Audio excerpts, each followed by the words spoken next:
जब ये लड़ाई ख़त्म हो गई और चाइना ने सीज़ फायर डिक्लेयर कर दिया, तो जो हमारे 5-6 सोल्जर्स बचकर आए, उन्होंने लेफ्टिनेंट कर्नल ढींगरा साहब से मिले और बताया कि सर हम ऐसे-ऐसे लड़े हैं, हम हैंड टू हैंड फाइटिंग किया है और हमने इतने सारे लोग चाइना के मारे हैं और हम लोग अपने उससे निकल के बाहर अपने ट्रेंच से, बंकर से और लगातार हम लोग गोली चला रहे हैं। तो उनको विश्वास ही नहीं हुआ।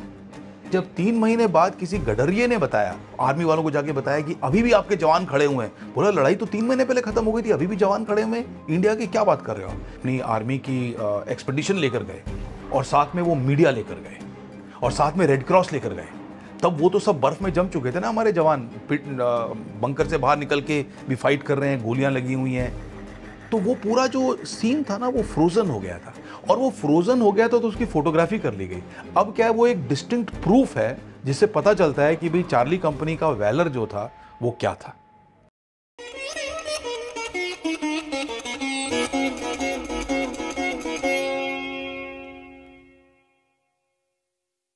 नमस्ते, जय हिंद।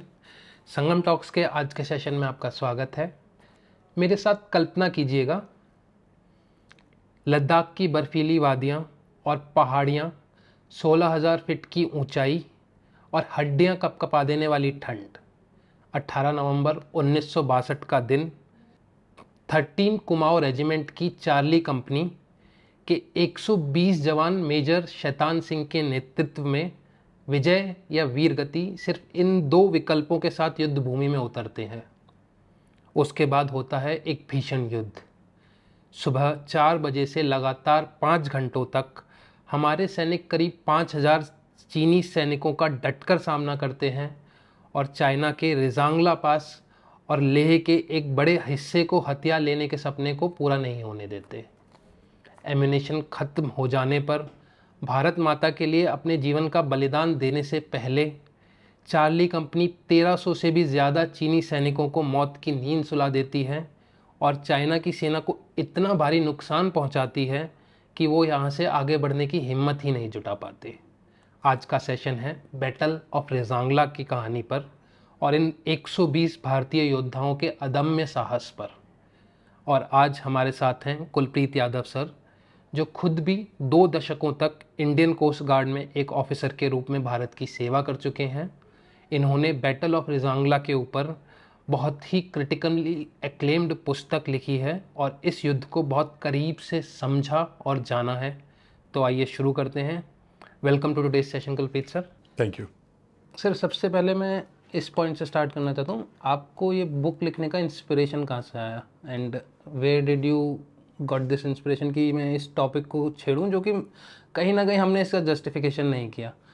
1962 की वॉर के बारे में कम बातें होती थी because we lost, and Rezang La के बारे में भी बहुत कम बातें हुई जो कि ज़्यादा होनी चाहिए थी। बट आपको ये इंस्पिरेशन कहाँ से आया कि मुझे इसके बारे में लिखना चाहिए, बताना चाहिए लोगों को? बहुत ही अच्छा सवाल है अक्षय, और इनफैक्ट मैंने प्रीफेस में इसके बारे में थोड़ा लिखा भी है, जैसा आपने देखा होगा।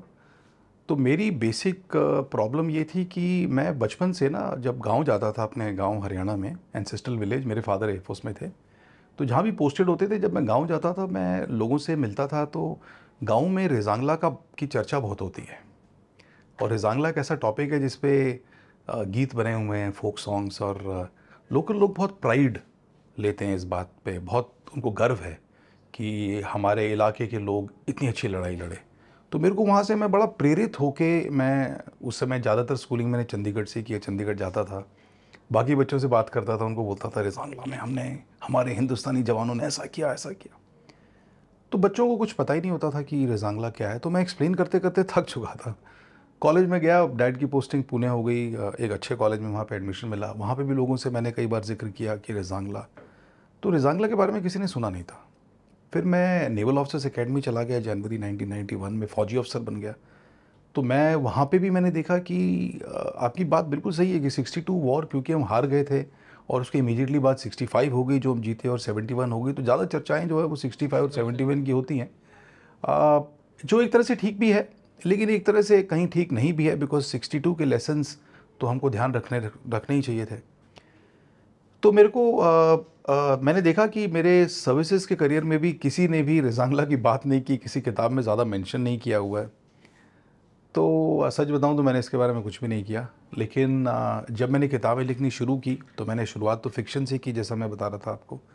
तो काफ़ी सारी फ़िक्शन लिखने के बाद, शॉर्ट स्टोरीज़ लिखने के बाद, एस्पियोनाज नावल लिखने के बाद, ट्रू क्राइम लिखने के बाद, रोमांस लिखने के बाद, अचानक मुझे लगभग 2018 की बात है ये, मेरे को एक दिन सुबह 4-5 बजे के करीब मेरी आँख खुली और मेरे सामने पता नहीं कैसे वो एक दृश्य आ गया, रेजांगला की पहाड़ी का, जहाँ -24, -25 डिग्री टेम्परेचर, हमारे जवान लड़ रहे हैं। सुनने में बड़ी आपको लगेगा कि ऐसा कैसे हो सकता है, और मैं खुद बोल रहा हूँ कि शायद मेरे साथ ऐसा ज़िंदगी में दोबारा कभी नहीं हुआ। लेकिन उस वक़्त मैं उठ के बैठ गया और मेरे को लगा कि मेरे दिमाग में, दिल में एक ही सवाल आया। वो सवाल ये था कि जवान हमारे बॉर्डर पे लड़ रहे हैं, लेकिन उनकी कहानियाँ गाँव, हरियाणा के कुछ गाँवों को छोड़ के बाकी कोई कहीं पे भी नहीं जानता है। तो क्या लोगों को ये जानने का हक नहीं है? तो मेरा जो मेन सवाल था वो ये था, जिसने मेरे को प्रेरित किया कि मेरे को ये किताब लिखनी चाहिए। तो मैंने खुद ही डिसाइड किया इस किताब को लिखने के लिए। और जब मैंने लिखना शुरू किया तब मैंने रियलाइज़ किया कि भाई इसके ऊपर तो कोई बहुत ज़्यादा मटेरियल नहीं है। तो खैर किसी तरह से सही लोगों के साथ जुड़ता गया, फैमिली से मिला, मार्टियर्स की, और धीरे धीरे करके 2.5 साल लगे, लेकिन फिर किताब आई। सर 1962 की वॉर के बारे में पहले थोड़ा सा एक मैं हमारे दर्शक जिसे समझ सकें बात करना चाहूँगा। जो मेरी समझ है उसमें मेरे को ये समझ में आया कि ये वॉर 3 फेजेस में हुई थी। हाँ। चाइना ने अटैक किया था 20 अक्टूबर को। 20 अक्टूबर से 24 अक्टूबर के बीच उन्होंने काफ़ी सारे नेफा के एरिया और अक्साई चिन का मेजरली एरिया हमारा कैप्चर किया था। हाँ। देन 24 अक्टूबर से आई थिंक 17 नवंबर तक एक नेगोशिएशन पीरियड रहा जहाँ पे डिप्लोमेसी काम कर रही थी। वो सेकेंड फेज है which ultimately fail. Then there was a third wave जो 17 या 16 नवंबर को होके 20 नवंबर तक चली थी, एंड 21 नवंबर या 20 नवंबर के अराउंड उन्होंने सीज फायर डिक्लेयर कर दिया। तो ये थर्ड फेज जो था, मैं इसी से स्टार्ट करूँगा, हालांकि मैं पूरा समझना चाहता हूँ। बट ये थर्ड फेज क्या, ये स्ट्रेटेजिकली इस तरीके से किया गया था कि अब सर्दियाँ शुरू होने वाली हैं, हम इस टाइम जितनी जगह घेर लें, उसके बाद तो इंडिया बैकफुट पे ही आएगा। या फिर ये प्योरली इसी वजह से हुआ था बिकॉज ऑफ आवर टॉक्स, जो पीस कीपिंग की टॉक जो हो रही थी, दे फेल डाउन, या इसी वजह से ये उन्होंने रिटेलिएशन कर दिया, या ये पहले से प्री प्लान था कि they will do an attack before the winter start. तो एक बार ये वॉर का थोड़ा सा तीनों फेज़ के बारे में बताइए, और ये थर्ड फेज़ किस तरीके से मतलब हुआ, क्यों हुआ? जब सबसे पहले चाइना ने हमारे को अटैक किया तो उससे करीबन 3-4-5 साल पहले से कहीं ना कहीं बॉर्डर पे हमारे छोटे मोटे इंसिडेंट्स हो रहे थे। तिब्बत की वजह से, तिब्बत एक रीज़न था कि हमने दलाई लामा को यहाँ पे शरण दी थी और उनके फॉलोअर्स को शरण दी थी, वो एक रीज़न था। बट मेरे को लगता है जो बड़ा रीज़न था वो ये था कि जो चाइनीज़ गवर्नमेंट की अंडरस्टैंडिंग थी बॉर्डर लाइन की और जो हमारी अंडरस्टैंडिंग थी, उसमें काफ़ी ज़्यादा ओवरलैप था रीजन। तो वो अपने सैनिक अपने बॉर्डर के हिसाब से भेज देते थे, हम अपने सैनिक अपने बॉर्डर के हिसाब से भेज देते थे। तो हमारे सैनिक उनके आगे और मतलब वो अलग पोजीशन पे आ जाते थे। तो उस वक़्त काफ़ी क्लैशेस हुए, बहुत सारे इंसिडेंट्स हुए जिसमें बहुत सारे लोगों की जानें भी गई और टेंशन बढ़ती रही। चाइनीज़ गवर्नमेंट ने और इंडियन गवर्नमेंट ने काफ़ी कोशिश की कि इस बॉर्डर को, हम डिस्प्यूट को सॉल्व करने की कोशिश करें और डिफ़ाइन कर दें कि बॉर्डर ये होगा। लेकिन ये करना आसान नहीं था क्योंकि इसको अंग्रेज़ भी नहीं कर पाए थे। उसका रीज़न ये है कि बहुत सारा इलाका जो है वो अनइनहैबिटेड है, इनहॉस्पिटेबल है। और ऐसे टाइम पे होता ये है कि जो दो कंट्रीज़ होते हैं, जैसे पहले तो चाइना नहीं था, हमारा बॉर्डर तो तिब्बत के साथ था और तिब्बत के साथ हमारे बड़े पुराने ताल्लुकात थे और तिब्बत के साथ हमारा अंडरस्टैंडिंग था कि भाई ये पहाड़ तक या ये नदी तक, उसको थ्रेशोल्ड बोलते हैं, तो जो सदियों से चला आ रहा था कि भाई ये इस पहाड़ के बाद तुम्हारा, इस पहाड़ के बाद हमारा, वो एक म्यूचुअल अंडरस्टैंडिंग थी जो कहीं लिखी हुई नहीं थी, जो केवल अंडरस्टैंडिंग बेसिस पे हिस्टोरिकली चल रहा था और उसमें कोई प्रॉब्लम नहीं थी। जब तिब्बत को चाइना ने एक तरह से अपना पार्ट बना लिया, तब वो बहुत असर्टिव हो गए कि बॉर्डर डिफाइन करो, बॉर्डर डिफाइन करो। जब आज तक बॉर्डर डिफाइन ही नहीं हुआ है तो वो एक छोटे टाइम में तो हो नहीं सकता। इंडियन गवर्नमेंट ने भरसक प्रयास किया, उस समय काफ़ी मीटिंग्स भी हुई, उनकी तरफ से भी कुछ अच्छे स्टेप्स रहे होंगे, बट फाइनली हुआ ये कि वो सॉल्व नहीं हो पा रहा था और अचानक विदाउट एनी वार्निंग हमको नहीं पता था कि कई साल से वो अपनी तैयारी कर रहे हैं, आर्मी को मॉडर्नाइज कर रहे हैं। गरीब कंट्री इंडिया भी था, चाइना भी था। हम तो अपनी गरीबी हटाने की कोशिश कर रहे थे, क्योंकि हिंदुस्तान नया नया आज़ाद हुआ था। हिंदुस्तान में बहुत गरीबी थी, रोड्स नहीं थे, हॉस्पिटल्स नहीं थे, कॉलेजेस नहीं थे, इंफ्रास्ट्रक्चर नहीं था, मतलब काफ़ी सारी दिक्कतें थी। हमारी गवर्नमेंट ने एक डिसीजन लिया कि हम मिलिट्री पे पैसा खर्च नहीं करते हैं, हम मॉडर्नाइजेशन पे पैसा खर्च करते हैं। क्योंकि वर्ल्ड वॉर 2 45 में ख़त्म हुई थी और हम बात कर रहे हैं 55 के पीरियड की बात। तो पूरी दुनिया जो है, उस समय का माहौल ऐसा था कि पूरी दुनिया लड़ाई से ऊब चुकी थी। यूनाइटेड नेशंस नया नया बना था। तो हिंदुस्तान गवर्नमेंट को और हिंदुस्तान स्ट्रैटेजिस्ट को, थिंक टैंक को, पॉलिटिशियंस को उस समय ये इल्म नहीं था कि चाइना एक तरफ से तो दोस्ती की बात कर रहा है कि हम मिल के बैठ के सेटल करेंगे बॉर्डर को, और चुपचाप वो अपनी आर्मी को प्रिपेयर कर रहा है। तो एक तरह से ये हमको पता ही नहीं था, और हमारा इंटेलिजेंस फेलियर भी मान सकते हैं, क्योंकि हमारी इंटेलिजेंस भी वहाँ चीज़ें गैदर नहीं कर पाई कि भाई वो बोल क्या रहे हैं और कर क्या रहे हैं। खैर उन्होंने अचानक विदाउट एनी वार्निंग हमारे पर अटैक कर दिया, और हम तो वर्ल्ड वॉर 2 स्टैंडर्ड की हमारी आर्मी की प्रिपेयर्डनेस थी। हमारे छोटे छोटे पिकेट्स थे बॉर्डर पे कहीं कहीं पे, और वो उन्होंने बहुत बड़े नंबर पे आके उन्होंने पूरा वो ओवररन कर दिया नॉर्थ वेस्ट हमारा, जिसको आजकल हम अरुणाचल बोलते हैं। और आसाम में लगभग तेजपुर तक वो पहुंच गए, और बहुत सारे लोगों को हमारे मार दिया, बहुत सारे लोगों को वो बंदी बना के ले गए। बहुत ही जैसे अचानक उन्होंने शुरू किया, ऐसे ही अचानक उन्होंने बंद कर दिया, और अब बोला अब आओ टेबल पे नेगोशिएशन करो। तो 4 दिन में 4 दिन करके, हाँ, मतलब बेसिकली एक तरह से देखा जाए, अगर हम समझें कि भाई एक कंट्री ने या किसी भी एक इंसान ने आपके साथ पहले ये मारपीट की, और फिर अचानक वो बंद करके बोलता है जी आप हमारे साथ नेगोशिएट करो। तो अब वो नेगोशिएशन जो कभी भी सॉल्व नहीं हो पाया इतने सालों में, वो अब अचानक कैसे सॉल्व होगा? तो एक तरह से वो डरा ही रहे हैं हमारे को, आर्म ट्विस्टिंग ही चल रही है। खैर गवर्नमेंट ने फिर भी प्रयास किया, लेकिन उनकी तरफ से जो प्रपोजल थे वो इतने ज़्यादा रिजिड थे कि उनका एग्रीमेंट करने का मतलब ये है कि एग्रीमेंट उनके हिसाब से होगा। They are not prepared to listen to your point of view, right? They are not flexible in that. So because they were not flexible, we were not in a position. Even हारने के बाद भी हमको समझ में नहीं आ रहा था कि हार गए तो क्या इनको अपनी लैंड दे दें। तो उस असमंजस में हम लोग टाइम ले रहे थे, तो हमको ये भी नहीं पता था कि अभी दोबारा अटैक कर देगा। तो उन्होंने अपने हिसाब से अटैक की डेट डिसाइड की, अचानक उन्होंने अटैक बंद किया, फिर उन्होंने सीज फायर डिक्लेयर कर दिया। सीज फायर के आर्बिट्रीली उन्होंने डिसाइड किया कि इतने दिन सीज फायर, फिर से एक बार अटैक कर दिया, और फिर अचानक फिर से उन्होंने सीज फायर डिक्लेयर कर दिया, जैसा बता रहे हैं 21 तारीख को। तो ये 3 फेजेस हैं जिस तरह से वॉर हुआ। लेकिन हाँ, ये ज़रूर था कि हम अगर 13 कुमाऊं की और हमारी स्टोरी की बात करें, तो जब बीच में वो उन्होंने सीज फायर डिक्लेयर कर दिया था फर्स्ट अटैक के बाद, नेगोशिएशन पीरियड में, तो फिर हमने 13 कुमाऊं उस समय बारामूला में थी, और इंडियन आर्मी ने प्रिपेयर्डनेस तो चल ही रही थी। तो जो हमारे ऐसे एरियाज़ में थे जो दूर थे, उनको बॉर्डर तक ट्रांसपोर्ट करने का डिसीजन लिया गया, और 13 कुमाऊं को हम लेकर आए रेजांगला के आसपास के एरिया में, और उसमें 4 कंपनियां थी, और पहले ले में रखा इनको 11-12 दिन एक्लिमेटाइज करने के लिए, और फिर वहाँ पे एक कच्ची सड़क थी जिससे जीप से भर भर के इनको लाया गया, रेजांगला के नीचे छोड़ा, और रेजांगला से चढ़ के ये लोग वहाँ पे पहुँचे।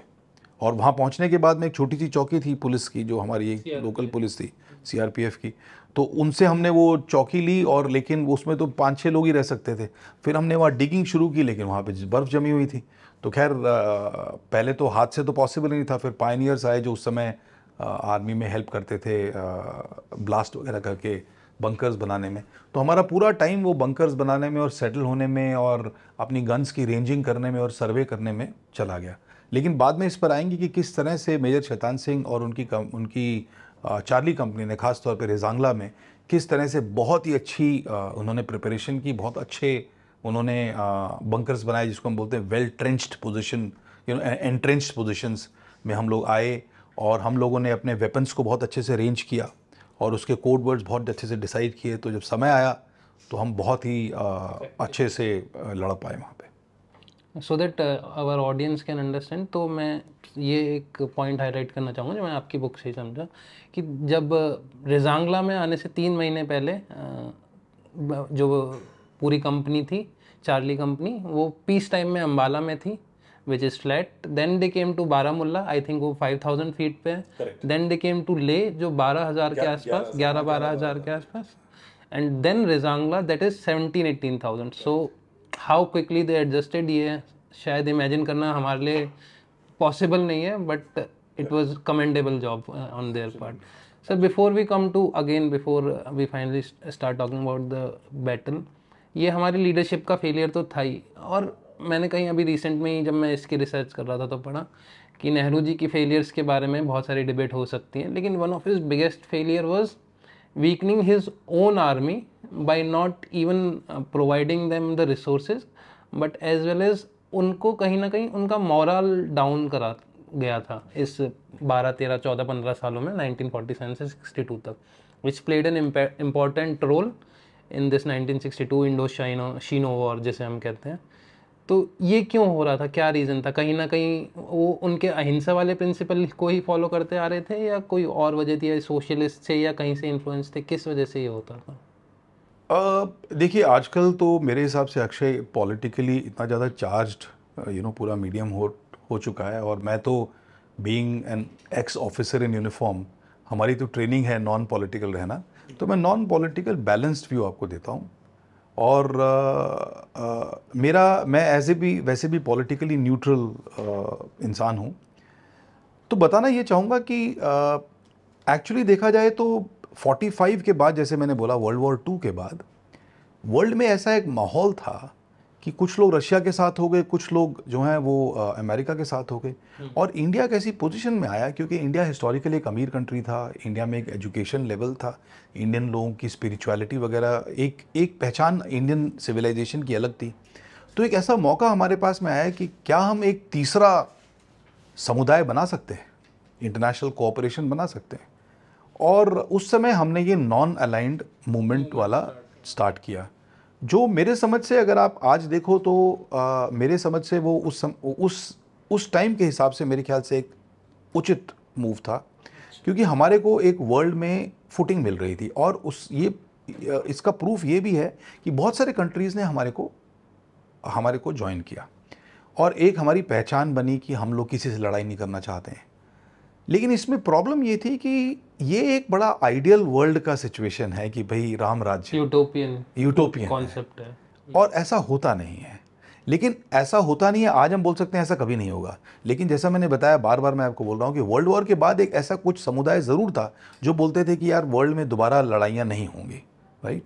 तो ये नॉन अलाइंड मूवमेंट का इन सब रीजंस की वजह से डिसीजन लिया गया.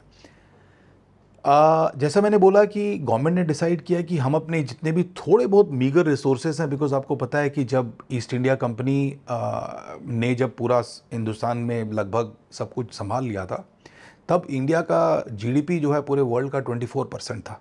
और 1947 में जब ब्रिटिश क्राउन ने इंडिया को इंडिपेंडेंट किया, तब हमारा 2% ही बचा था जीडीपी. तो what I'm trying to say is that it was an extremely poor country. मैं आपको एक और बात बताना चाहूँगा, चाइना ने जब अपनी आर्मी को मॉडर्नाइज किया, हम केवल वो मॉडर्नाइज का पार्ट देख रहे हैं, बट हम उसका कॉस्ट नहीं देख रहे. Millions of people died because of poverty, because India and China were almost at similar economic position. Today the economic position of China is far ahead of us, but in 47, 48, 49 the situation was almost similar. They took a conscious decision of modernizing the military because they always had this expansionist attitude which they still have, but they were not really bothered that much, and they were prepared to pay the cost. Millions of people died, right? But in India we were thinking that let us first make our people educated, let us make them prosperous, green revolution हो, ये सब हो. तो इस वजह से हुआ.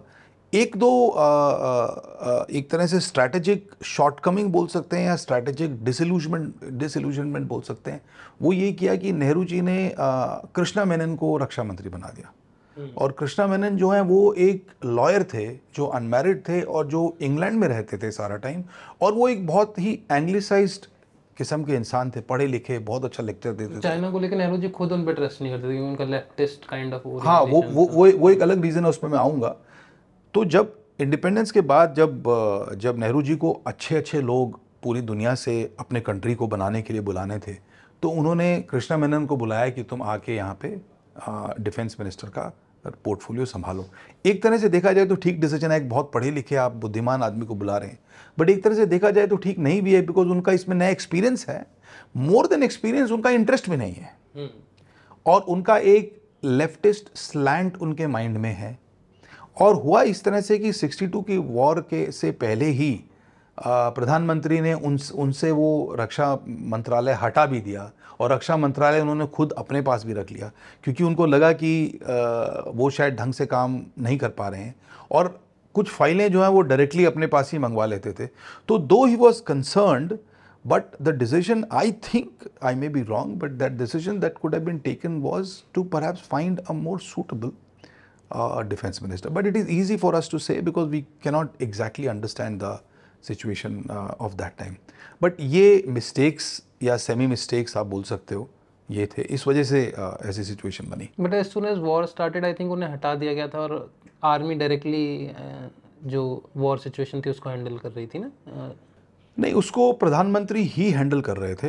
और आर्मी को पावर तो सारी दी हुई थी, और आर्मी फाइट तो कर सकती थी, लेकिन जब एक आर्मी प्रिपेयर्ड ही नहीं है, उनके पास न क्लोथिंग है, समर क्लोथिंग में आप -20 डिग्रीज में खड़े हुए हो, आपके पास में ग्लव्स नहीं है, आपके पास में बूट्स नहीं है, आपको अचानक 15,000 की फीट की ऊंचाई पे खड़ा कर देते हो, आपको चक्कर आ रहे हैं, आप खड़े ही नहीं हो पा रहे हो, और ऐसे में कोई सुपर ह्यूमन भी होगा वो भी लड़ाई नहीं कर पाएगा। तो जब प्रिपेयर्ड ही नहीं है तो आर्मी की लीडरशिप भी क्या कर सकती है, या पॉलिटिकल लीडरशिप भी क्या कर सकती है, राइट? क्या होना चाहिए था, तो ये तो बहुत मुश्किल सवाल है, लेकिन हाँ ये है कि हमको हमारी इंटेलिजेंस को इस बात का ध्यान देना चाहिए था कि हमको थोड़ा सा आइडिया होता कि वो लोग बोल कुछ रहे हैं लेकिन करना कुछ चाहते हैं, तो हम लोग ज़्यादा चौकन्ने हो सकते थे। मेरे दिमाग में ये सवाल बहुत खटका जब मैं इसके बारे में रिसर्च कर रहा था। हालांकि this was beyond the scope of writing this book, because this book is specifically not about politics, not about Nehru, not about Mao, not about anyone else, it's just about major Shaitan Singh and his leaders and their subordinates, how they fought. But still मेरे दिमाग में ये बात खटका, जैसे आप पूछ रहे हो कि ऐसा क्यों हुआ, तो उस समय पहले बात हमारे पास रॉ नहीं थी, raw was created after this, right? So we had no external intelligence agency. We just had information bureau. And Bholanath Mulik जो हैं वो उसके इंटेलिजेंस ब्यूरो के हेड थे, एंड वो 49 से लेके 62 तक लगातार हेड थे। May be my memory is not this can be verified, but like either 49 और 51. So for almost 10+ years he was the chief of information bureau. तो मेरे को पता चला कि उन्होंने अपनी बायोग्राफी लिखी है, ऑटोबायोग्राफी। तो मैंने उस ऑटोबायोग्राफी को खरीदा, और as I said it was out of the scope of this book, and I read कि उन्होंने अपनी तरफ से क्या जस्टिफिकेशन डाला। And I must say that he was a very wise man, very balanced, and वो एक बहुत मोटी किताब पढ़ने के बाद मैंने रियलाइज़ किया कि उन्होंने जस्टिफाई करने की कोशिश की है। उनके पास न पैसे थे न मैन पावर थी। आज हम बोल सकते हैं कि भाई चाइना क्या कर रहा है आपके पास, आपको पता नहीं था क्या, बट वो एक छोटा सा ऑर्गेनाइजेशन में कुछ लोग थे जो इंडिया में ही थे, तो वो उनका मैंडेट भी नहीं था, और उनके पास जरूर कोई छोटी मोटी प्रेजेंस थी बीजिंग में उस समय, जो बोलते थे कैपिटल को, पीकिंग में, लेकिन बहुत बड़ा कोई उनके पास। तो उन्होंने इस तरह से जस्टिफाई किया, जो मेरे को काफ़ी वैलिड लगा उनका जस्टिफिकेशन, हालांकि लोग बहुत उनको ब्लेम करते हैं। तो एक collective failure, you can say it was a collective failure of the whole nation, whether it is intelligence, whether it is politics, whether it is army, whether it is leadership failure. It was failure at all cost. But we must also understand, and I must speak here, that had 62 not happened, we would not have won 65 and 71 wars, and Kashmir would not have been with us. Maybe Bangladesh would have become a more festering wound, and maybe they might have remained with Pakistan. Maybe they might have gobbled some parts of. It was like a slap in our face. It was a slap in our face, and I think even at the top political leadership, the humiliation and the hurt and deaths did make a lot of difference, because the body language of the Prime Minister changed, and he got into some kind of a shock. In fact, the whole nation got in shock. In fact, the whole world got in shock. This was not just shock for India, because the Chinese intention and the Maoist intention was absolutely caught everybody in the whole globe unawares, right? But 62 के बाद ये ज़रूर हुआ कि हमने external intelligence agency बनाई, हमने बहुत सारा पैसा अपने डिफेंस के लिए एलोकेट किया, हमने यूनिफॉर्म्स नए बनाए, हमने कमीशन एकेडमीज़ नई बनाई, नए भर्ती के सिस्टम्स बनाए, और हमने अपनी आर्मी को बहुत फुल स्केल पे हमने मॉडर्नाइज करना शुरू किया, और उसकी वजह से हम 65 और 71 की वॉर बहुत डिसाइसिवली जीत पाए। तो सर अब मैं पहले 13 कुमाऊँ का स्ट्रक्चर समझना चाह रहा हूँ। ABCD पूरी चारों कंपनी थी वहाँ पे, और चार्ली कंपनी रिजांगला देख रही थी। उसके अलावा आई थिंक एक गुरुंग, एक मगर हिल थी, और एक पास और था, I am forgetting the name. तो हमारी आर्मी को कहीं ना कहीं ये एक्सपेक्टेड नहीं था कि रिजांगला पे अटैक होगा, राइट? इसलिए स्पेंगूर गैप, हाँ, स्पेंगूर गैप, राइट। तो रिजांगला पे आई थिंक मैन पावर भी उतनी ज़्यादा नहीं थी जितनी बाकी पॉइंट्स पे थी, and unexpectedly Chinese ended up attacking from Rezang La itself. So how did the preparations of Major Setan Singh helped at that time when they were outnumbered, outmaneuvered, and artillery का सपोर्ट भी नहीं था, और साथ के साथ एम्यूनेशन में तो शॉर्टेज थी ही थी. तो what was the preparation that major Shaitan Singh did, how did he, जैसे उन्होंने अपने ट्रूप्स को कैसे कैसे सेट किया था जिसकी वजह से वो इतना मतलब कमेंडेबल एफर्ट वहाँ पे कर पाए सारे सोल्जर्स? सी होता क्या है कि आर्मी में ऑफिसर्स का रोल जो होता है वो केवल वॉर में नहीं होता है, वो सारा टाइम रहता है, और उनका लीडरशिप रोल रहता है जिसमें आपको अपने ट्रूप्स को मोटिवेट करके रखना पड़ता है, ट्रेन करके रखना पड़ता है, और उनका लुक आफ्टर करना पड़ता है, उनके वेलफेयर का. ज़्यादातर जवान जो होते हैं वो गांव से आते हैं, तो उनकी छुट्टी हो या उनके घर भेजने की रिक्वायरमेंट हो, या घर में कोई बीमार है तो उनकी हॉस्पिटल कवरेज हो, और एक जवान को बहुत अच्छे से look after like a father figure जो ऑफिसर्स होते हैं वो रखते हैं. और मेजर शैतान सिंह इन सब चीज़ों में बहुत आगे थे क्योंकि वो बहुत ही क्लोज थे अपने जवानों के. वो ज़्यादातर, कई ऑफिसर्स जो होते हैं वो ज़्यादातर ऑफिसर्स के साथ टाइम स्पेंड करते हैं, जवानों के साथ जब ज़रूरत पड़ती है तब करते हैं, बट मेजर शैतान सिंह जवानों के साथ ज़्यादा टाइम स्पेंड करते थे.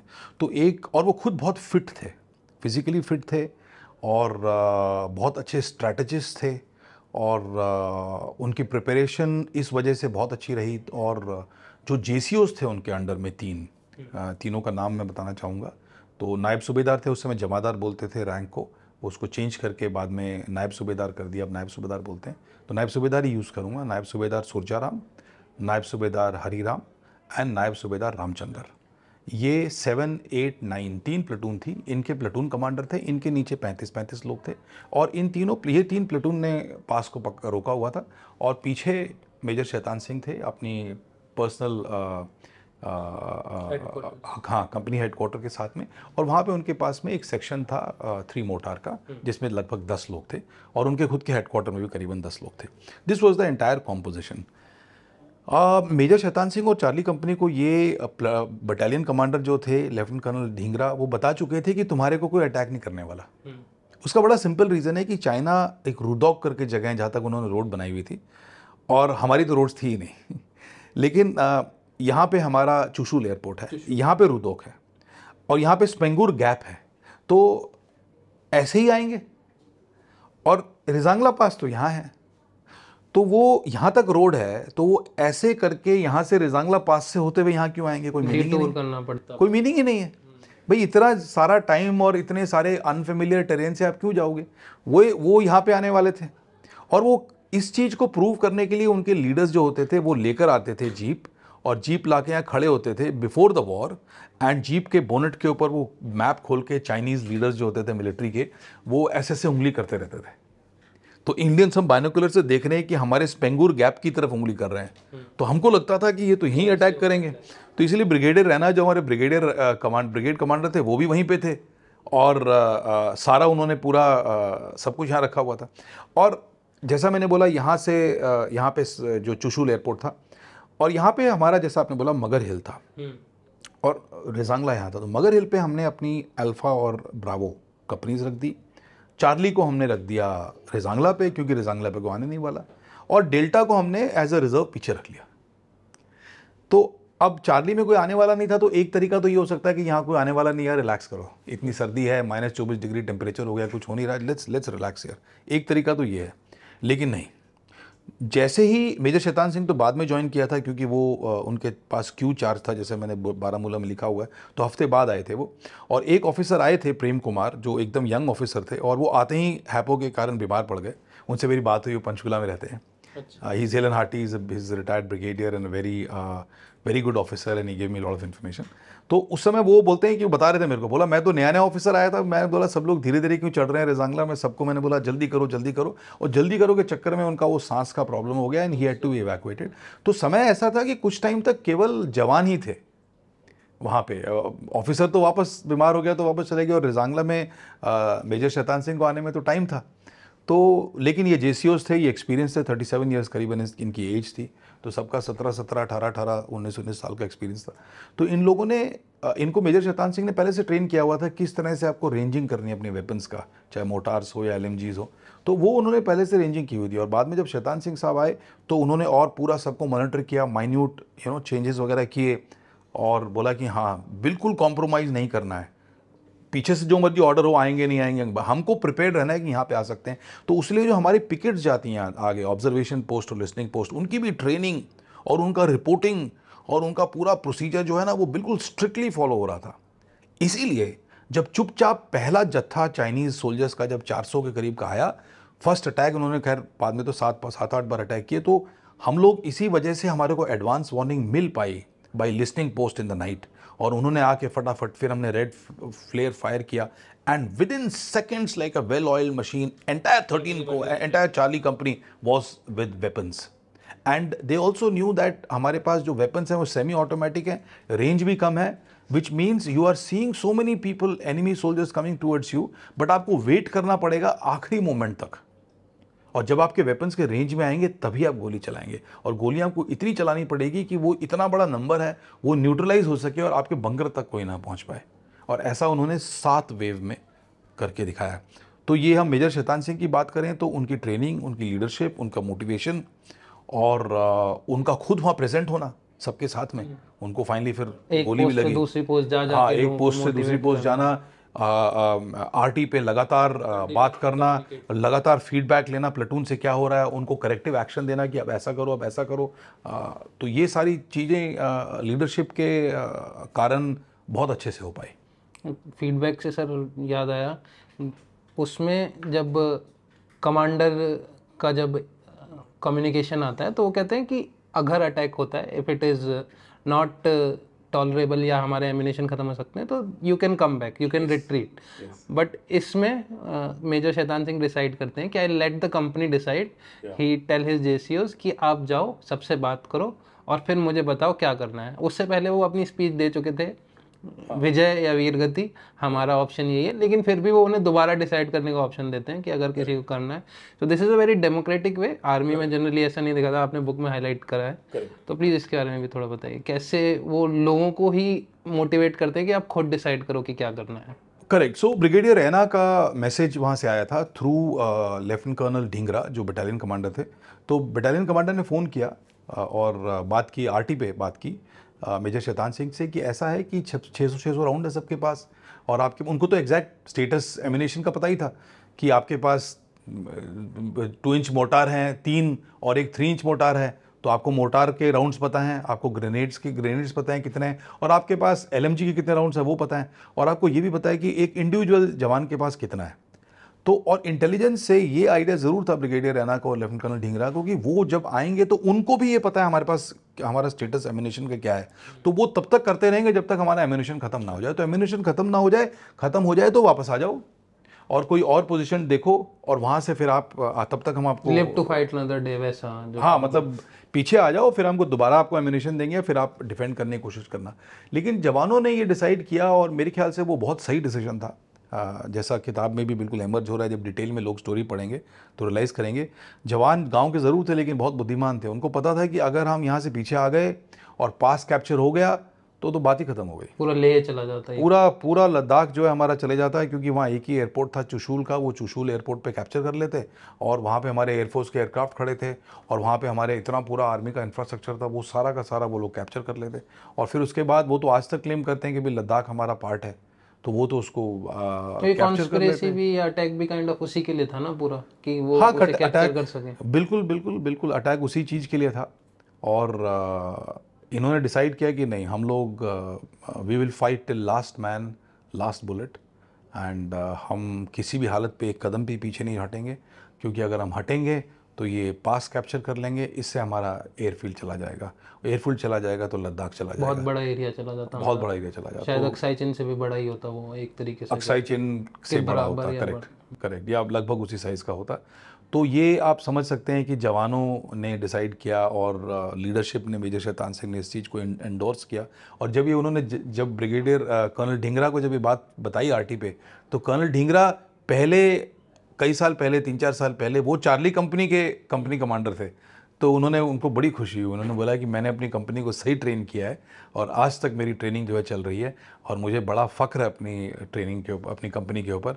और जैसा मैंने सोचा था बिल्कुल वैसा ही जवाब आया। और जवानों, आप लड़ो भारत माता के लिए और प्रोटेक्ट करो। तो उसमें आपने लिखा है, या शायद मेजर शैतान सिंह जी कहते हैं कि जो हमारे लड़ने का मोटो है वो है नाम नमक निशान।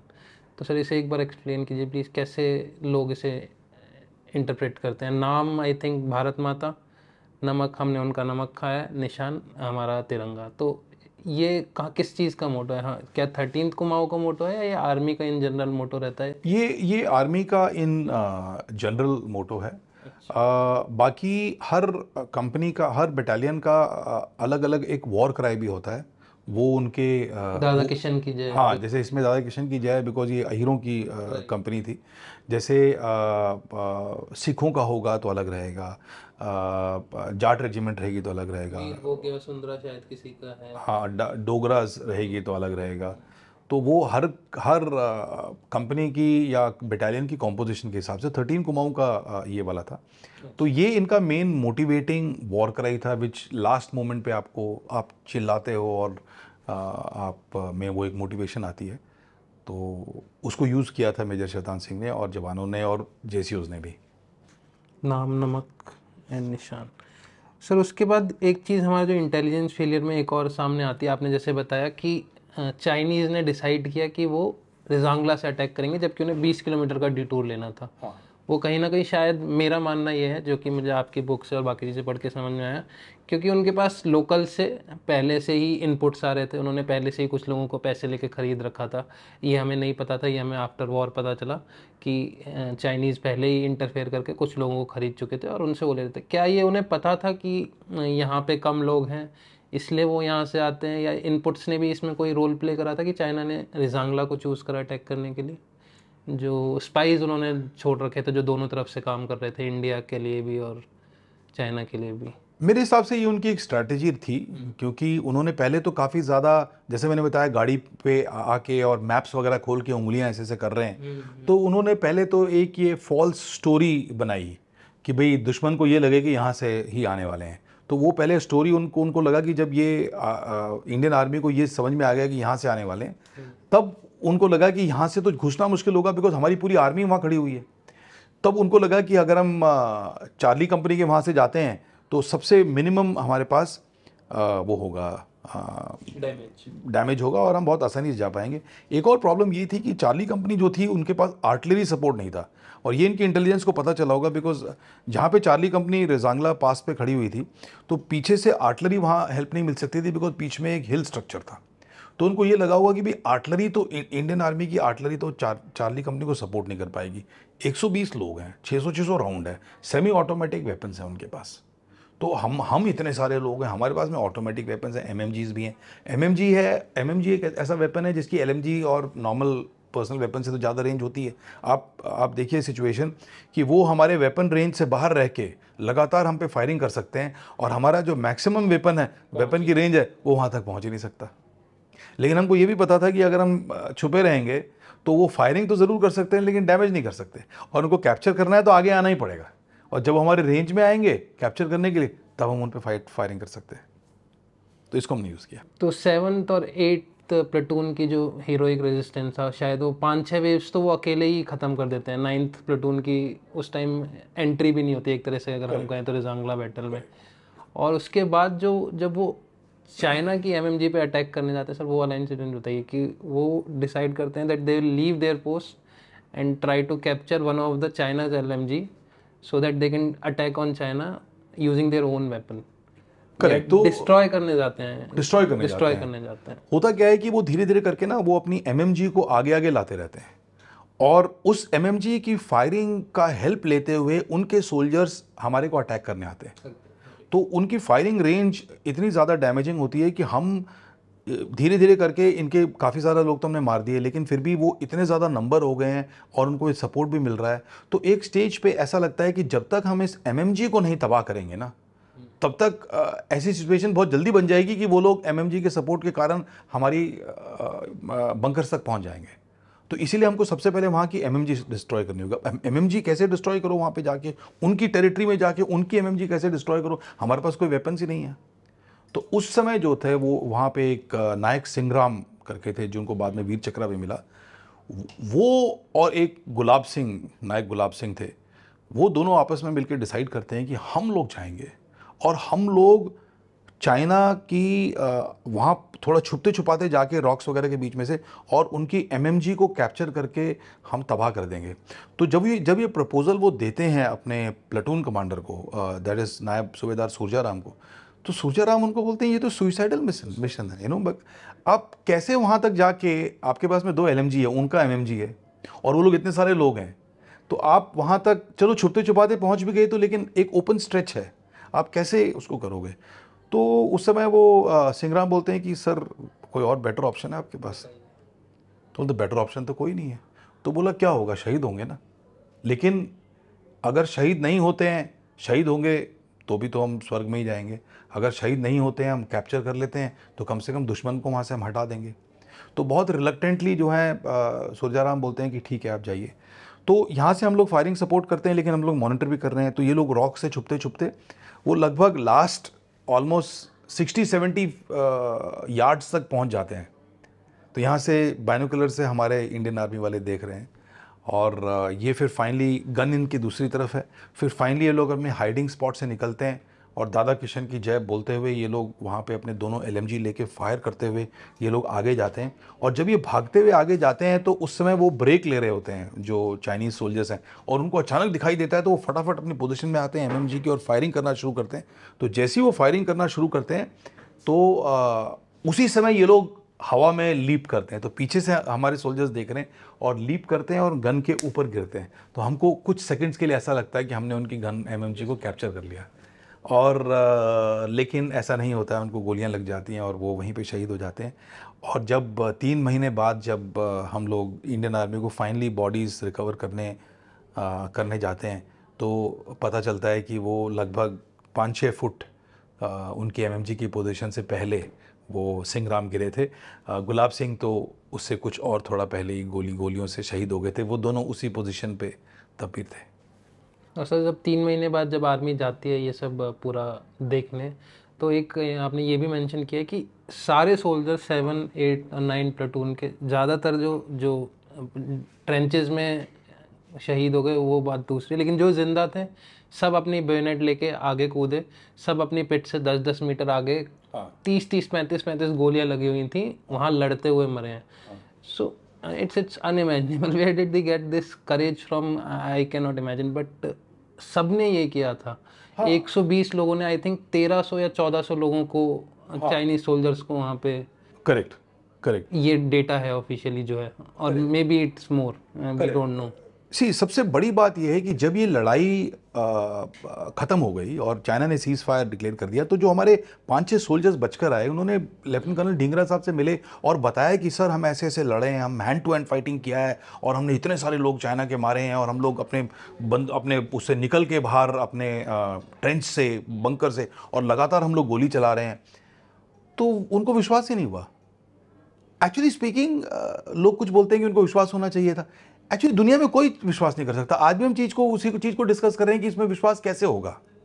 लेकिन विश्वास बाद में इसलिए हुआ कि जब 3 महीने बाद किसी गडरिये ने बताया कि आप देखो, आर्मी वालों को जाके बताया कि अभी भी आपके जवान खड़े हुए हैं। बोला लड़ाई तो 3 महीने पहले खत्म हो गई थी, अभी भी जवान खड़े हुए हैं, इंडिया के क्या बात कर रहे हो आप। तब वो आर्मी हेडक्वार्टर की बात पहुंची। तो जब ढींगरा साहब खुद, ब्रिगेडियर ढींगरा पूरी जब अपनी आर्मी की एक्सपेडिशन लेकर गए और साथ में वो मीडिया लेकर गए और साथ में रेड क्रॉस लेकर गए, तब वो तो सब बर्फ में जम चुके थे ना हमारे जवान, बंकर से बाहर निकल के भी फाइट कर रहे हैं, गोलियां लगी हुई हैं। तो वो पूरा जो सीन था ना वो फ्रोजन हो गया था, और वो फ्रोजन हो गया था तो उसकी फोटोग्राफी कर ली गई। अब क्या है, वो एक डिस्टिंक्ट प्रूफ है जिससे पता चलता है कि भाई चार्ली कंपनी का वैलर जो था वो क्या था। सर इसमें आपकी बुक से मैं एक लाइन पढ़ना चाहूँगा जो कुमार रेजिमेंट ने, इंडियन आर्मी ने लिखी है इसके डिटेल्स देने में। No bunker in Rezang La was found intact, corrugated iron sheets were found in bits, the bellies, wooden poles, logs used for making temporary shelters. The bellies had been reduced to matchwood sticks and the sandbags were just shreds. But there was no sign of panic or withdrawal. Every single Jawan was found dead in his trench. Even each had several bullets or splinter wounds, still holding their weapon. Broken light machine guns, rifle bore witness to the intensity of enemy fire. So this is unimaginable. मुझे अभी भी ये पढ़कर goosebumps आ रहे हैं, और जब मैंने बुक भी पढ़ी थी तब भी यही था। मैं साथ ही साथ एक चीज़ हमारी अनटच्ड रह गई, मोर्टार में जो 10 सोल्जर्स मोर्टार के साथ जो लड़ रहे थे, 1000 बॉम्ब्स थे उनके पास, और उन्हें आई थिंक 4 या 5 बजे थे एंड होते होते, बार बार उन पर अटैक हो रहा था, उनकी लोकेशन एक्सपोज हो गई थी। How was this happening? How they were continuously firing through their mortar? उसमें एक शायद टेम्परेचर ने भी बहुत बड़ा रोल प्ले करा था, -25 डिग्री था तो वो कूल रख रहा था उसको, वो कंटिन्यूसली फायरिंग कर पाए। बट स्टिल इसमें उनका रेजिलियंस ज़्यादा है, एक थोड़ा बहुत इन्वायरमेंट फेवरेबल होने से कोई नहीं है। कैसे वो लोग ये कर पाए, 1000 के 1000 bombs they ended up firing. सबसे कमाल की बात यह है कि जो इस सेक्शन के इंचार्ज थे 3 इंच मोटार के, उनका नाम था नायक राम कुमार। और नायक राम कुमार जो है वो वॉर से पहले कुछ महीने पहले तक हवलदार थे। उनको किसी चीज़ के लिए डिमोट किया गया था हवलदार से नायक, जिसमें उनकी टेक्निकल गलती नहीं थी। बट आर्मी में क्या होता है, अगर आपसे गलती हो जाए जो आप शायद रिस्पॉन्सिबल ना भी हो, गलती से हो गई तो वो पनिशमेंट तो आपको करनी पड़ती है। तो लेकिन मेजर शैतान सिंह को ये पता था कि राम कुमार एक बहुत अच्छे टेक्नीशियन है, तो यहाँ लीडरशिप आती है मेजर शैतान सिंह की। तो उन्होंने इतना, नायक को नॉर्मली 10 लोगों का इंचार्ज नहीं बनाया जाता, बट उन्होंने सेक्शन इंचार्ज नायक राम कुमार को इसलिए बनाया बिकॉज वो समझते थे कि काबिल है, और उस काबिलियत को नायक राम कुमार ने बहुत अच्छे से प्रदर्शित किया। लास्ट मिनट तक वो राउंड फायर करते रहे। उसकी रेंजिंग इतनी अच्छी की थी 3 इंच मोटार की राम कुमार ने और मेजर शैतान सिंह ने, कि उसने maximum damage approaching Chinese army के ट्रूप्स पे किया। और फाइनली क्या होता है, ये क्या होता है, इस तरह से चलता है। जो मोटार होता है ना, यहाँ मोटार है तो वो एक रेंज वेपन होता है, प्रोजेक्टाइल होता है, तो वो उसकी एक मिनिमम एक ब्लाइंड जोन होता है। जब राम कुमार को पता चला कि वो ब्लाइंड जोन के अंदर तक चाइनीज आ गए हैं, 150 यार्ड्स लिखा है, हाँ 150 यार्ड्स के करीब, तो उसको पता चला कि अब I think it's less than that, it's like probably 100 yards, I don't exactly remember but I have written it there. So what happened was when he realise कि चाइनीज हमारे रेंज के अंदर तक आ चुके हैं, तो उन्होंने रियलाइज किया कि अब तो मैं मारूंगा तो कुछ नहीं होगा। तब वो भागने की बजाय एक बंकर में अंदर जाके छुप गए। फिर उसके बाद की कहानी तो खैर अलग है, लेकिन उससे पहले की कहानी ये है कि तब तक उनके 10 में से 9 जवान उनके सेक्शन के शहीद हो चुके थे। उनका खुद का नाक जो है वो पूरा गोली से हट चुका था, और उनके शरीर में 9 गोलियां लग चुकी थी। 9 गोलियों के बाद, नाक ब्लास्ट होने के बाद में 9 अपने कंपनी के जवान, उनके सेक्शन के जवानों के शहीद होने के बाद भी वो फायर कर रहे थे, और उसके बाद भी वो एक बंकर में जाके छुप जाते हैं, और बंकर में किसी की बंदूक पड़ी हुई है उसको ले लेते हैं, और बंकर में जब पहला चाइनीज़ जो अंदर देखता है तो उसको वो शूट करते हैं। उसके बाद चाइनीज़ तो वहाँ ही गए थे, तो जितने भी बंकर में छेद थे वो लोग सब उसमें हैंड ग्रेनेड डाल देते हैं। ऑब्वियसली इसमें तो इंसान जिंदा बच ही नहीं सकता, लेकिन वो ऐसे करके बैठ जाते हैं। और पता नहीं किस तरह से वो एक चमत्कार है कि जब 2-4 मेरे ख्याल से 2 मिनट के बाद उनकी जब आँख खुलती है तो उनके कपड़ों पे आग लगी होती है, और तब वो किसी तरह से लहूलुहान कंडीशन से वो ऐसे धुएं में ऐसे करते हैं, तो उनको कहीं एक रास्ता मिल जाता है, उससे बाहर आते हैं। उसके बाद वो लुढ़क के पहाड़ से नीचे आते हैं, और उस कंडीशन में वो पहुंचते हैं अपने बटालियन हेडक्वार्टर में, और इसीलिए राम कुमार को वेरी डिजर्वेडली वीर चक्रा प्रेसिडेंट देते हैं, और वो वॉर सर्वाइव करते हैं, और कुछ साल पहले ही उनका देहांत हुआ है। इससे आई थिंक इसी के साथ साथ मेजर शैतान सिंह भी एक लास्ट एफर्ट डालते हैं कि वो डिसाइड करते हैं कि हम 9 प्लेटून की पोजीशन से 7 प्लेटून की पोजीशन पे मूव करेंगे, आई थिंक 25 सोल्जर्स के साथ। सो अगर वो नहीं, मतलब इट इज़ अगेन कमेंडेबल कि he till the end he is trying to win the war and he has not lost hope, he is continuously trying and trying and trying, अब ये करूँ वो करूँ। तो सर ये कैसे होता है? और इसमें ही शायद जो उनके साथ रेडियो पे जो हैंडल कर रहे होते हैं उनको भी गोली लग जाती है, and then it leads to the end of Major Shaitan Singh. तो please tell this incident. So major Shaitan Singh किस तरह के लीडर थे वो फाइनल मोमेंट्स में भी पता चलता है वॉर के। जब कंपनी 9 प्लाटून जो है मेजर नायब सूबेदार सूर्याराम की ख़त्म हो जाती है, टोटल 35 के 35 जवान शहीद हो जाते हैं और नायब सूबेदार साहब भी शहीद हो जाते हैं। उसके बाद मेजर शैतान सिंह डिसाइड करते हैं कि हम अपने यहाँ के लोगों को लेके आगे चलेंगे और हम दोबारा कैप्चर करेंगे 7 प्लाटून को हम दोबारा कैप्चर करेंगे चाइनीज़ से and we will fight again. वो कोशिश भी करते हैं और वो आधे रास्ते तक जाते भी हैं, बट उनके काफ़ी जवानों को गोली लग जाती है बिकॉज चाइनीज़ तक बहुत आगे आ चुके हैं। तो वो तो वो रिट्रीट कर लेते हैं और रिट्रीट करने के बाद में फिर भी वो कुछ ना कुछ स्ट्रैटेजी चलाते रहते हैं, लेकिन एक पर्टिकुलर मोमेंट पे उनको एक बर्स्ट जो है वो पेट में लग जाता है और जब उनको पेट में बर्स्ट लग जाता है तो जवान उनके बोलते हैं कि सर आपको हॉस्पिटल लेके चलेंगे। तो वो उनको लेके जाने की कोशिश करते हैं बट उनको 2-4 मिनट में ही समझ में आ जाता है कि मैं अब बचूंगा नहीं।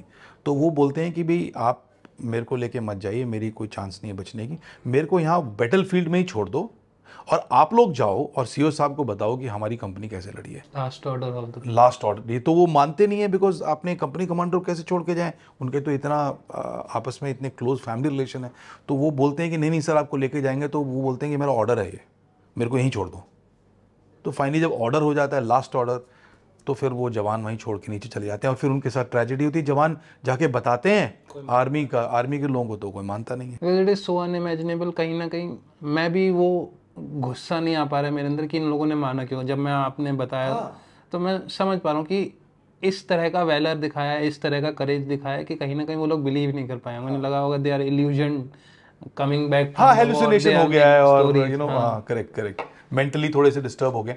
मानना चाहिए था मानना चाहिए था। और जब फोटोग्राफी करके अगर इस तरह से ये चीज़ें पूरी जमी हुई नहीं देखी गई होती तो मेरे ख्याल से आज तक इस बात को कोई विश्वास नहीं करता। When they come back, they find Major Shaitan Singh exactly at the same spot. नहीं, उनको मिलते नहीं है मेजर शैतान सिंह, बिकॉज़ वो तो गर्दन नहीं कुछ नहीं मिलता है। वो सारे जवान मिल जाते हैं, मेजर शैतान सिंह नहीं मिलते हैं क्योंकि वो जो साथ में अभी जो ऑनरी कैप्टन रामचंद्र है, देयर इज अनदर रामचंद्र जो उनका बॉडीगार्ड था, उनका असिस्टेंट था बोल सकते हो, जिसको आप मैसेंजर भी बोल सकते हो, जो उनके साथ में ही रहता था। तो आजकल बडी बोलते हैं, पहले ऑर्डरली बोलते थे। तो वो जो है वो उनकी बॉडी, हाँ उनकी, तो क्योंकि उनकी बात पे विश्वास नहीं किया गया तो बाद में क्या होता है कि उनको बोलते हैं कि जब ये लोग ढूंढ रहे हैं मेजर शैतान सिंह नहीं मिल रहे, सब मिल गए, तब फिर वो बोलते हैं कि वो सीओ साहब को याद आता है यार वो रामचंद्र था ना सिपाही, उसको बुलाओ। तो रामचंद्र भी उनके साथ में ही होता है। तो बोला कहाँ है? बोला सर मैं बताता हूँ कहाँ है, बिकॉज मैं उनके साथ था। तो वो एग्जैक्टली वहीं पे लेके जाता है और वहीं पे बैठे मिलते हैं।